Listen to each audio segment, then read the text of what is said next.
بسم الله والحمد لله والصلاة والسلام على رسول الله.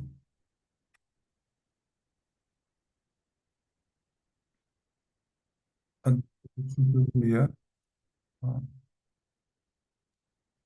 الدروس الشفهية bu Arap dilinde жазылған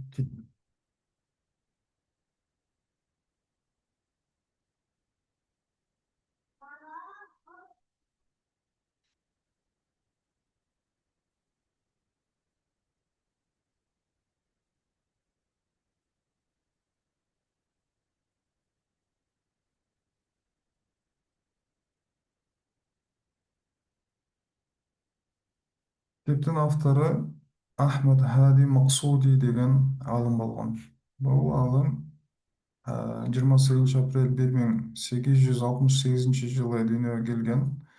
Ошол Татарстан ғалымы болот. Анан 28 июнь 1941 жылы дүниеден қайтқан. Ол негизи тилчи болгон. Анан сиздер билсеңиздер керек, баягы Муаллим Сани деген китеп бар. Биринчи араб тилинде окутула турган, араб тамгасын тааныта турган китеп бар, Муаллим Сани деген. Ошол китептин ээси, автору ушул аалым болуп эсептелет да.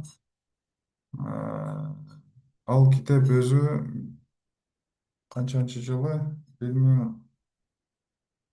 1903 жылы адашпасам, 1903 жылы басылганда, анан 1903 эмес, 1892 экен. 1892 жылы басылгандагы 1917 жылга чейин миллиондон ашык нуска басылыптыр да. Миллиондон ашык. Ошол Муалим Сани деген кичинекей эле китеп. Бул авторго Ахмад Хади Максудиге өтө Россиянын деңгээлинде, ушул Азиянын деңгээлинде таанымалдуулукту алып келген да. Азыркыга чейин бул Муалим Сани деген китеп окутулуп келе жатат. Адамдар пайдаланып жатышат. Биринчи араб тамгасын таанытышлыкта биз ушул китепти окутабыз да.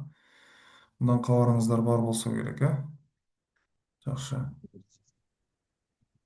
Анан эмне үчүн Муаллим Сани деп аталган? Карасаңыздар, Муаллим Сани, экинчи мугалим деген да. Анткени ал аалым Ахмед Хади Максуди Муаллим Аввал деген китепти жазган экен да, биринчи мугалим деп.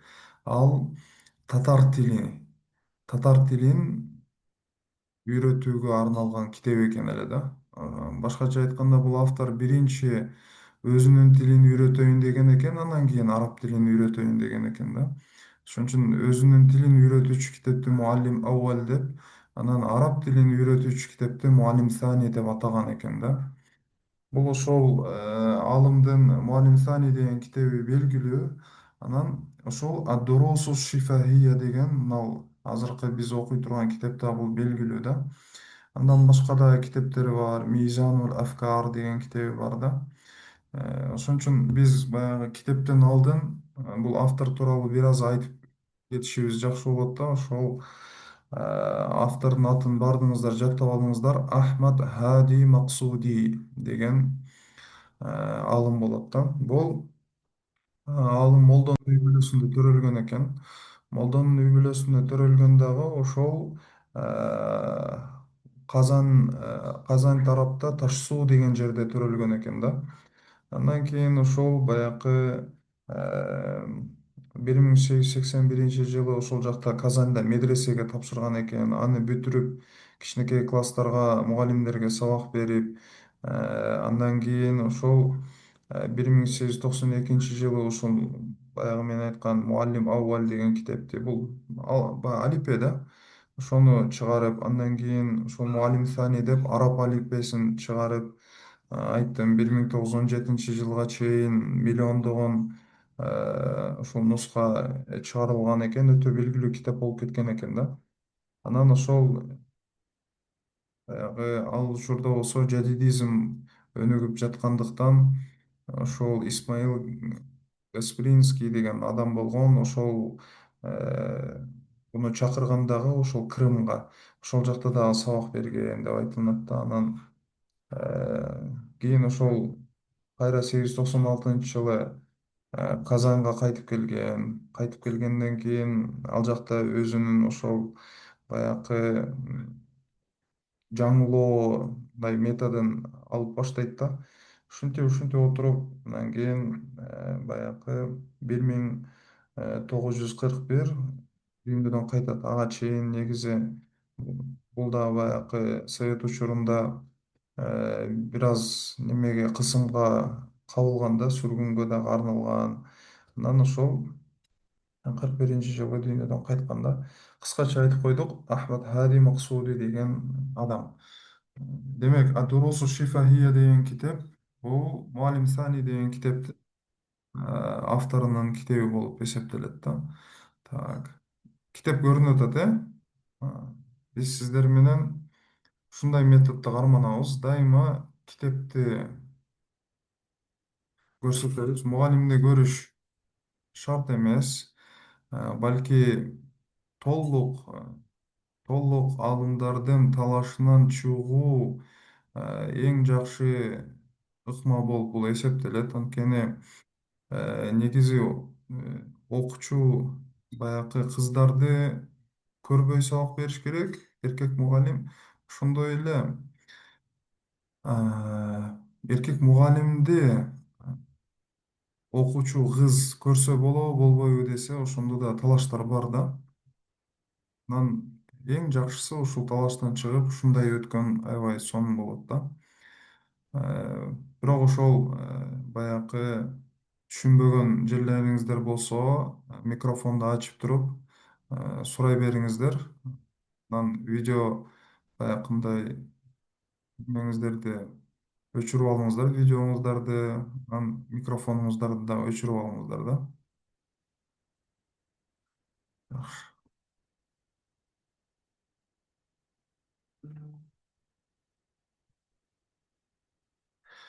Так, көрүнүп атабы китеп?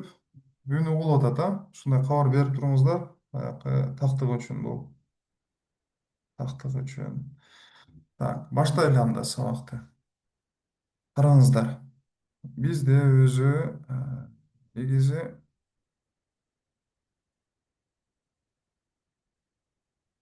так,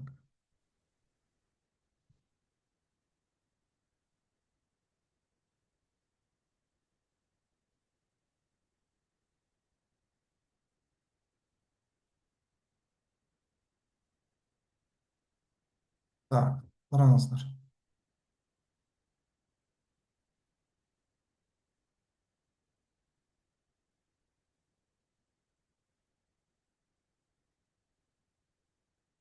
Так, мына доска көрүнүп жатат, Доска ачылдыбы? Ооба, ооба, устаз көрүнүп атат. Жакшы. Караңыздар. Анда негизи биринчи караңыздар. Биздин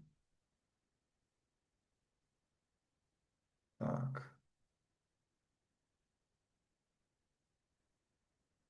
негизи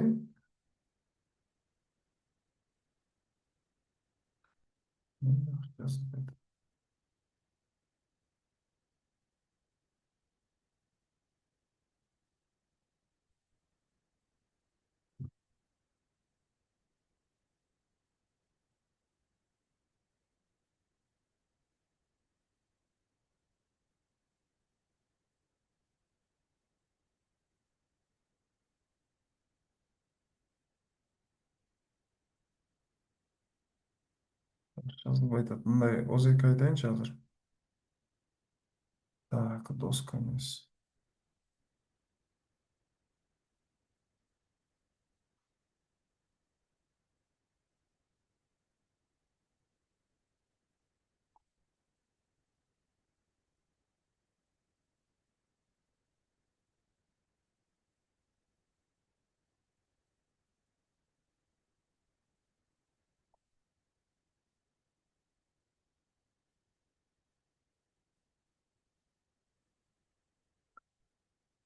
Караңыздар. Мына жактан айтып коебуз. Ушул жак жакшы.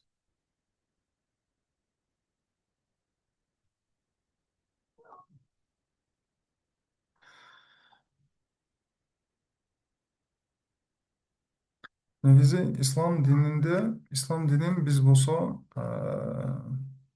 ислам динин үч бөлүк үч бөлүктөн турат деп айтабыз да. Биринчиси ушул ишеним. Так. Экинчиси бул фикх жааты. Анан үчүнчүсү бул бизде адеп ахлак жааты. Демек, исламды ошол ким ишенимин эле кармап, бирок фикх жаатында, амал жаатында э, жок боло турган болсо, анда дини толук эмес болот да. Жакшы көрүнбөйт.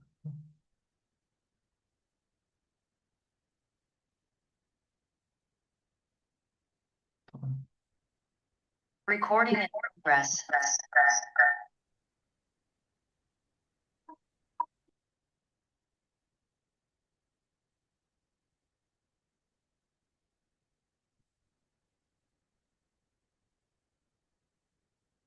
Кечирим сурайм.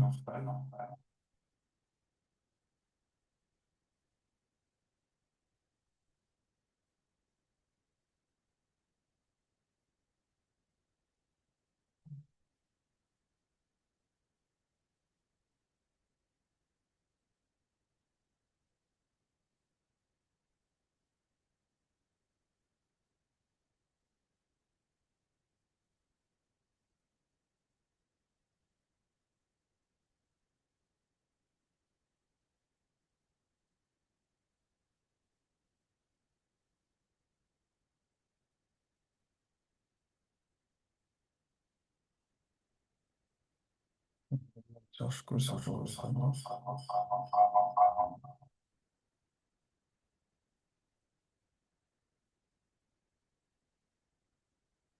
Сиздерге кириш сөз кылып берейин дедим эле, анда эми айта берейин анда. Ислам динин демек үч жаатта түшүнөсүздөр. Биринчиси ишеним, экинчиси бул амал, анан үчүнчүсү бул жүрөк менен байланышкан адеп ахлак. Ошол ишенимди кимде ким ишенди, бирок намаз, ошол орозо, зекет, ажылыкты кылбаса дини кем болот да. Кимде ким намаз, орозо, ажылык, зекеттерди, мисалы амалдарды кылып атат дагы, бирок э, адеп ахлак жагынан ошол алсырап атса, анда да дини кем болот да. Ошол демек динди үч нерсе түзүп турат. Бул ишеним бир, экинчиси бул амалдар, үчүнчүсү анан кийин адеп.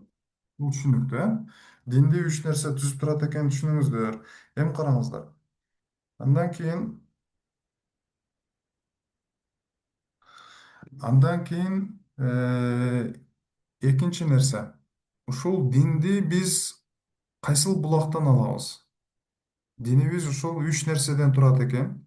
Ишенимдер, амалдар, адеп ахлактар. Каяктан алабыз десе, Кур'ан жана сүннөттөн алабыз. Кур'ан, анан кийин сүннөттөн алабыз. Жакшы. Бул биздин динибиздин булагы болуп эсептелет, экөөсү. Ушул Кур'ан менен сүннөттү түшүнүш үчүн бизде илимдер бар. Ал илимдер негизинен экиге бөлүнөт. Курал илимдери болот, бул бир. Анан экинчиси максат илимдери болот. Азыр мен баягы неме кылып албайтам да, болсо схема кылып берет элем. Э, Демек, илимдер экиге бөлүнүп атат. Курал илимдери, анан кийин максат илим. Так, курал илимдери бул негизинен 5 илимди айтам. Бүт жазыңыздар. Биринчиси араб тили, тил. Экинчиси сарф илими, морфология. Үчүнчүсү наху илими, бул араб тилинин ушул грамматикасы. Так, төртүнчүсү балага илими, риторика деп коет. Анан кийин бешинчиси бул мантык илими, логика илими. Ушул 5 илим. Так, жазып алдыңыздарбы? Кайталайм. Birincisi Arap dili, ikincisi sarf ilimi, üçüncüsü nahvu ilimi, dördüncüsü belaga ilimi, beşincisi mantık ilimi. Tak, böyle word qilacağız birinci. Так, мына менің экраным көрініп атабы? Көрініп атат. А, көрініп атса. Қараңыздар. Мындай да негізі. Дин болса, так, дин, ислам. Бұл біріншісі не екен? Ишенім. Так, біріншісі бұл ишенім. Дин ислам түзіп тұрған нәрсе.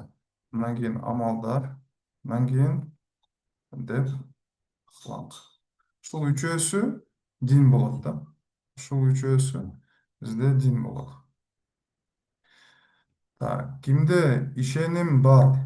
Мисалы, ла иляха иллаллахты айткан жүрөгү менен тастыктады, бирок намаз окубайт. Амалдар, анын ичине намаз, орозо, зекет, ажылык кирет да. Амалдары жок, бирок ишеними бар, мусулман, бирок толук эмес да. Так, амалы бар, бирок ишеними жок. Бул адамды сыртынан мусулман болот, бирок чын-чынында бул мунафык болот да. Себеби намаз окуп жүрө берет, бирок Кудайга ишенбейт да, эл көрсүн үчүн. Анан кийин адеп акылак эгер жок болсо, мисалы кандай гыйбат кылып коет, бирөөнү ушактап коет, бирөөнү мисалы сөгүнүп коет, мисалы. Ушулардын баардыгы адеп акылактар. Бул да жок болсо, дини кем болот да.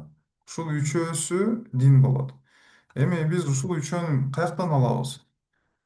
Диндин булагы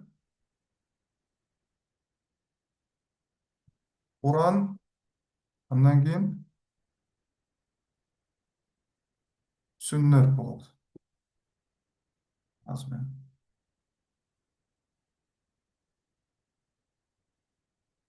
Так.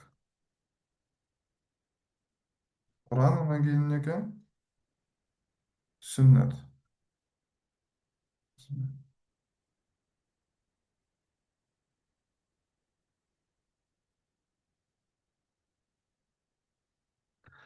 Так, Куран, сүннөт. Эми ушул Куран, сүннөт болот, бул диндин булагы. Дин ушул эки нерседен алынат да. Так, алымдар алышкан ошол алууну, Курандан, сүннөттөн динибизди бизге алууну шариат илими үйрөтөт. Илимдери. Туурабы? Так. Шариат илимдери кайсылар? Шариат илимдери экиге бөлүнөт.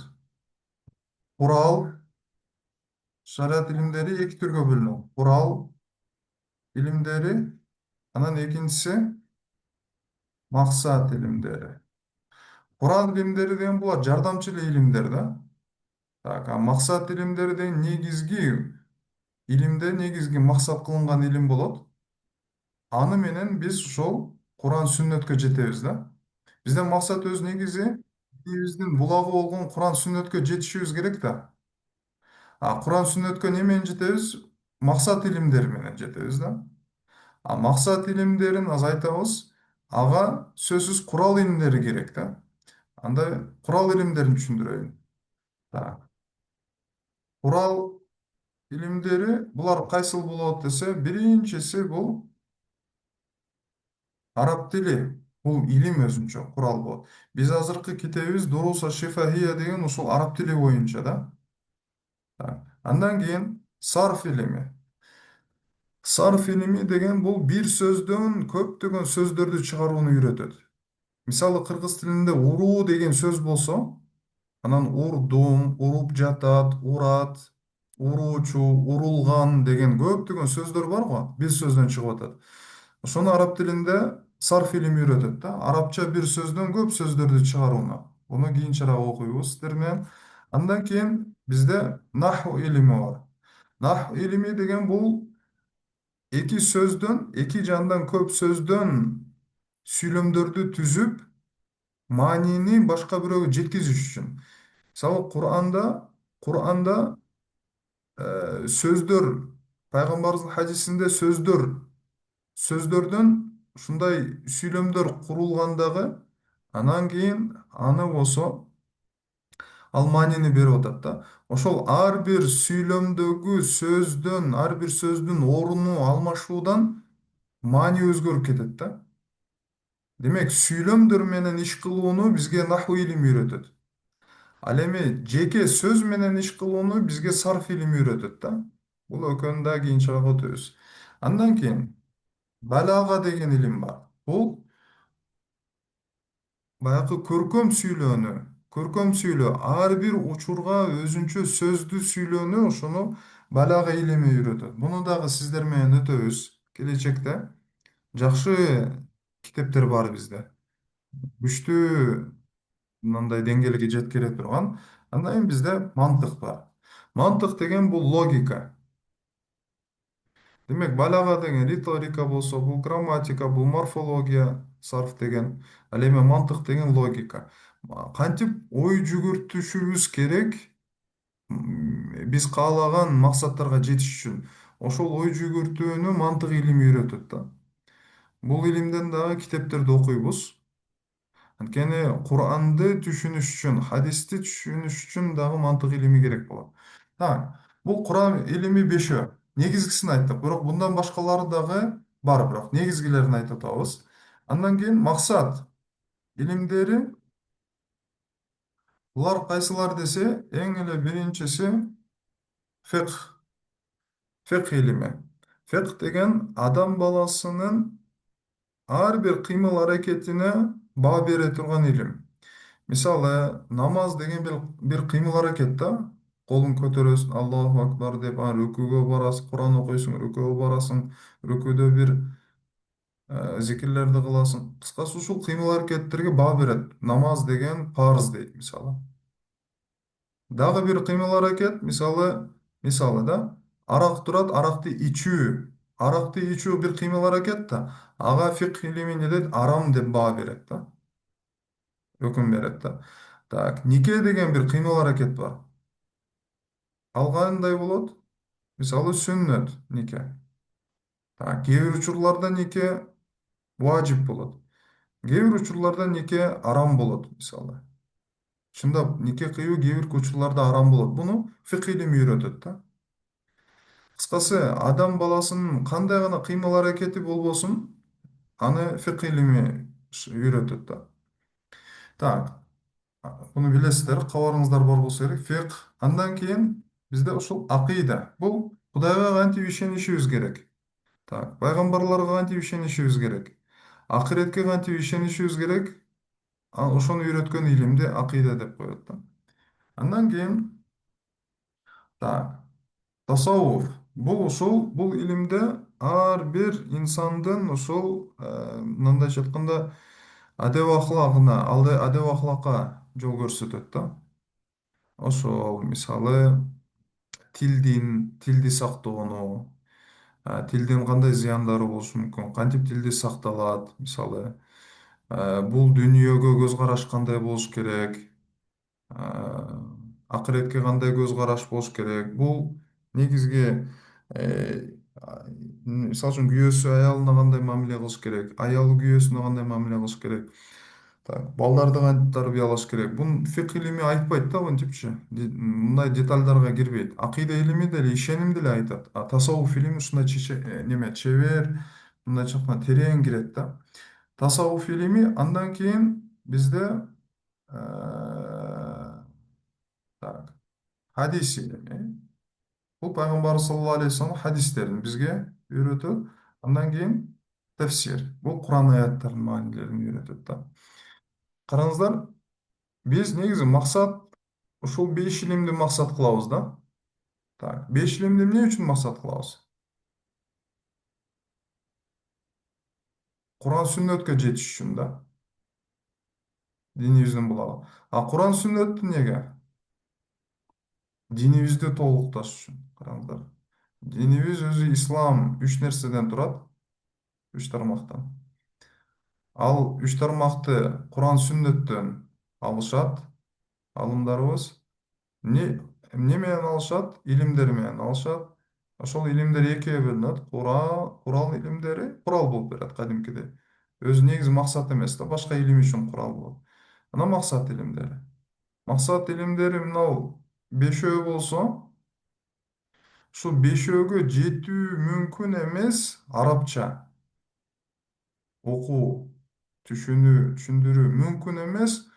Бул беш илимсиз. Беш илимдин биринчиси сөзсүз араб тили болот. Араб тили, андан кийин сарф болот, андан кийин наху болот, балага болот, анан мантык болот. Бул ар бир илимде үч тепкич бар анан кийин. Мен сөзүм угулуп атат сиздерге. Ар бир Угулуп ар бир илимде үч тепкич бар. Ар бир илимде. Мисалы айта турган болсок, мынау сарфта булар башталгычтарга биринчи жазылган китептер болот. Анан орто деңгээлдеги студенттерге жазылган китептер болот. Анан бүтүрүүчүлөргө. Демек көрдүңүздөр, ар бир илимде ушундай не болот экен? Тепкичтер болот. Медреседе э, бул тепкичтердин баары окутулбайт. Башталгычтарды окутабыз, анан кийин орто деңгээлдеги китептерди окутабыз, кийинки бүтүрүүчү акыркы деңгээлдеги окуучуларга китептерди медреседе окутпайт да. Анткени ал китептер том болуп калгандагы аны окуп бүтө албайбыз да. Ошон үчүн биз орто деңгээлдеги китептерди окутуп, максат ушундай окутушубуз керек. Окуучулар кантип окушулукту үйрөнүп алып туруп, чоң деңгээлдеги жазылган китептерди өзүлөрү окуш керек да кийинки учурда. Демек түшүндүңүздөр, мисалы үчүн фикх жаатында карасаңыздар, биринчи биз кичинекей китептерди окутабыз башталгычтарга. Так, бир жыл, 2 жыл кетет. Андан кийин орто деңгээлдеги китептерди окутканы киришип кетебиз. Бизде мисалы Шархул Викая, анан Аль Хидая деген эки китеп бар. Анан ошол эки китептен кийин китеп окутулбайт негизи. Калганын окуучу өзү окуш керек да. Бирок устаз үйрөтүп койгон. Так, фикх жааты кызык болгондуктан негизи биз фикхка да басым жасайбыз. Биз ушул биринчи сиздер менен мен ибадат исламия деген бир китеп бар. Биздин неме дамлаларыбыз, анан мен чоң атам дагы ушул союз учурунда окушкан экен. Бул китеп окуш керек. Анан биз болсо ошол Нурул Идах деген китеп бар. Шуну окушубуз керек. Так. Андан кийин Мухтасар Викая деген китеп бар. Андан кийин неме Канз Дакаэк китеп бар. Андан кийин Шарх Викая. Андан кийин Хидая. Так. Бул жерде Муньят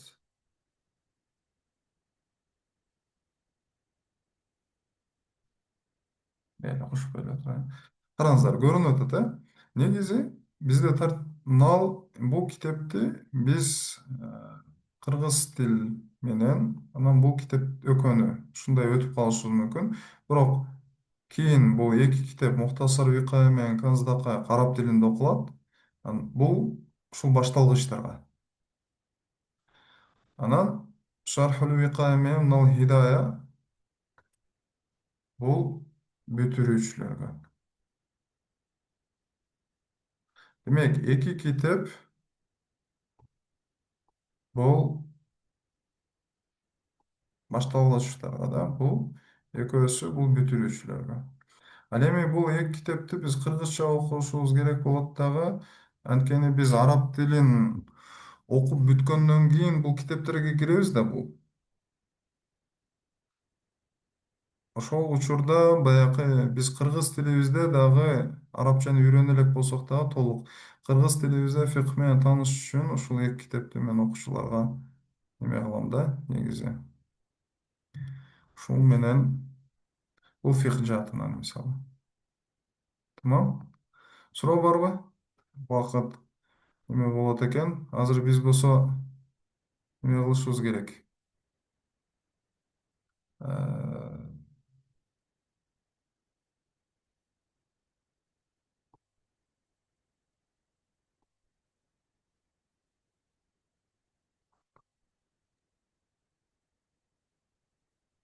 Кийинки азыр экинчи сабакта уже мына китепке киришебиз да.